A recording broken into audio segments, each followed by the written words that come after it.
Welcome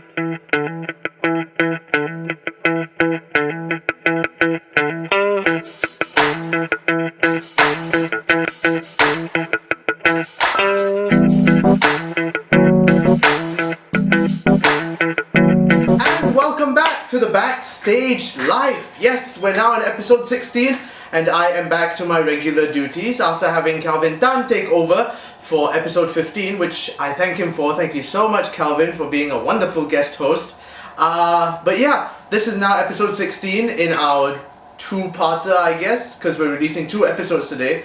If you haven't seen episode 15, which is I Hate Hamlet, click on the link below and it will lead you there. It's a lot of laughs, and plus it's a play I'm directing, so you better watch it. Ha ha ha! So anyway, today we are going to talk about a play that's also happening this week, a play called Paper Crane. Yes, that is Joe Hasham's musical for this year, and it's about the rise and fall of a musical star. Now what's interesting is that this musical is actually a mix between English and Cantonese, so it's going to be quite interesting to watch, and I myself can't wait to watch this. So without further ado, let's take a look at the interviews that we managed to get and a little bit more about Paper Crane.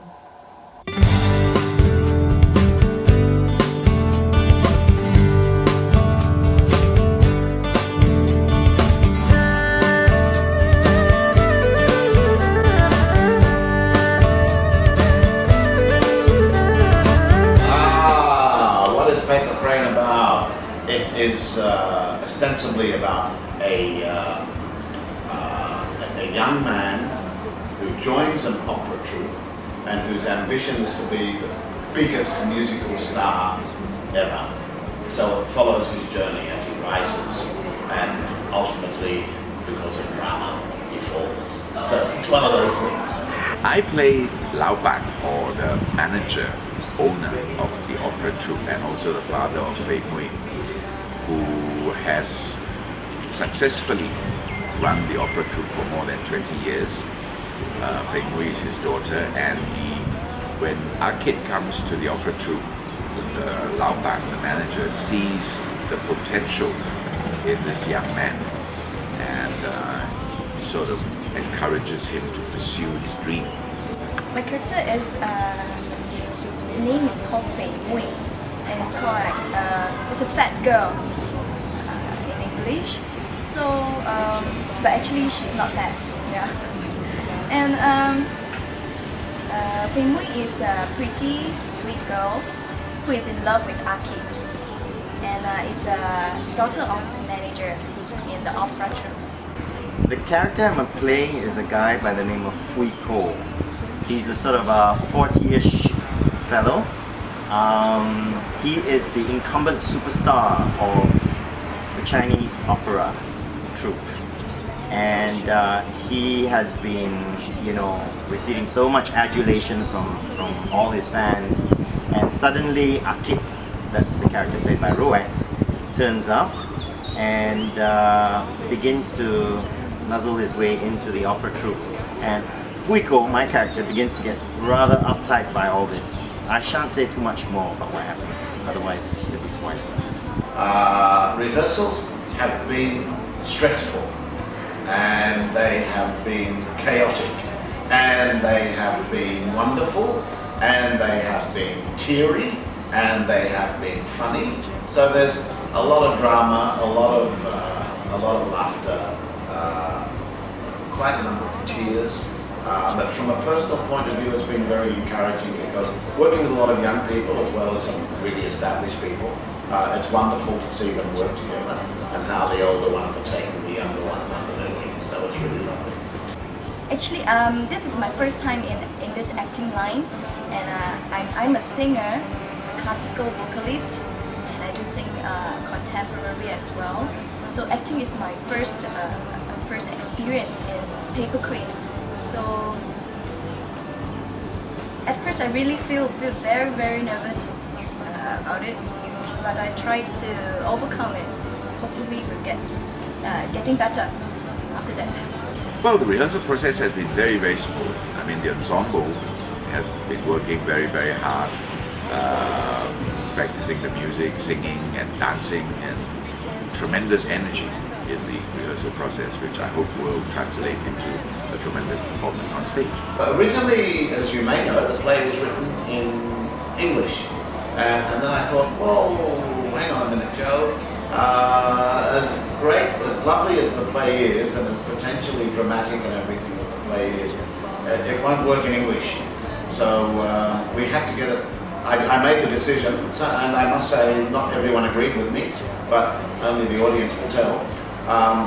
Made the decision to translate it into Cantonese. So it's the dialogue is about 70 to 80% Cantonese. The songs are about 40 to 50% Cantonese. It's been a long, difficult, but very interesting process doing this. It's been a challenge. It started off as all English, and then it slowly evolved into more and more Cantonese. We knew there was going to be some Cantonese in it, but we didn't expect this much Cantonese. And of course, for me, not being a Cantonese speaker, I know a little bit of Cantonese, enough to order food, that sort of thing, but not, to perform in front of a paying audience. So it was a challenge, not just for me. I mean, I don't have that much Cantonese in my lines, but many of the other characters had to take on a lot more Cantonese than they expected. And although they're Chinese, they are not necessarily native Canto speakers, so it was a challenge for them as well. Why should people come watch the show? Well, it's a piece of Malaysian theatre. It's a musical which people love anyway. The songs are simple, catchy, and meaningful. So it's not going to be terribly brainy. So you don't have to worry about not understanding anything. It's just a simple, catchy, enjoyable musical, which I think cuts across all age barriers. Anybody can enjoy it. People should come to watch the show because we have good music, good script, perhaps a good story, and we have a great ensemble, singing, dancing, and the principal. I'm glad to work with Rowax, Colleen, Patrick, etc. And they're really great. They're really great. Oh, that question's always asked, and we always say because it's awesome, because it's great. And I'll say exactly the same thing, because it's great. I think it's a show that will really, it tugs at your heartstrings. I think people will really connect because it's mainly about relationships. I think all of us, whether we're Canto speakers or English speakers or anything else, there's a universal language there of relationships and how we deal with them. And I think that will connect with the audiences. Well, if they want to be entertained, if they want to see something that they've really not seen before on the Malaysian stage, and they want to catch Patrick Teoh in his very first musical, then they should come and have a great time. And that was Paper Crane. So make sure that you look out for that. It'll be running for, if I'm not mistaken, it's running for about 2 weeks, 2 or 2.5 weeks. It slipped my mind, but you across your screen right now are the dates itself. Then also it'll be happening in Pentas 1 in KL Pack. Yes, the big Pentas 1. I love Pentas 1, but not as much as I love Pentas 2. Anyway, sidetracking. Why don't we take a look at what's happening in the next 2 weeks?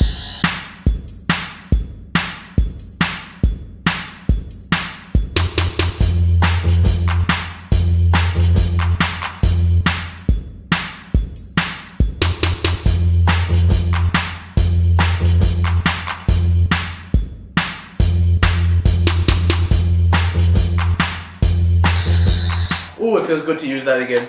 Oh, I've missed my sonic screwdriver. I haven't used my sonic screwdriver for almost a month now. Which, I mean, doesn't really matter to you guys, but yeah. Anyway, that's what's happening in the next 2 weeks, so make sure you look out for those plays. And also not forgetting there's Paper Crane, and of course I Hate Hamlet, the play I am directing, and Sharon Lam is in, and a whole bunch of T4YP alumni members, so you better come watch I Hate Hamlet! And Paper Crane as well, because Paper Crane does look like a very interesting watch, and I for one am going to watch it, like I said before. So Paper Crane, I Hate Hamlet, watch it! So that comes to an end for Backstage Live this week, and I assure you we will not take another month-long hiatus.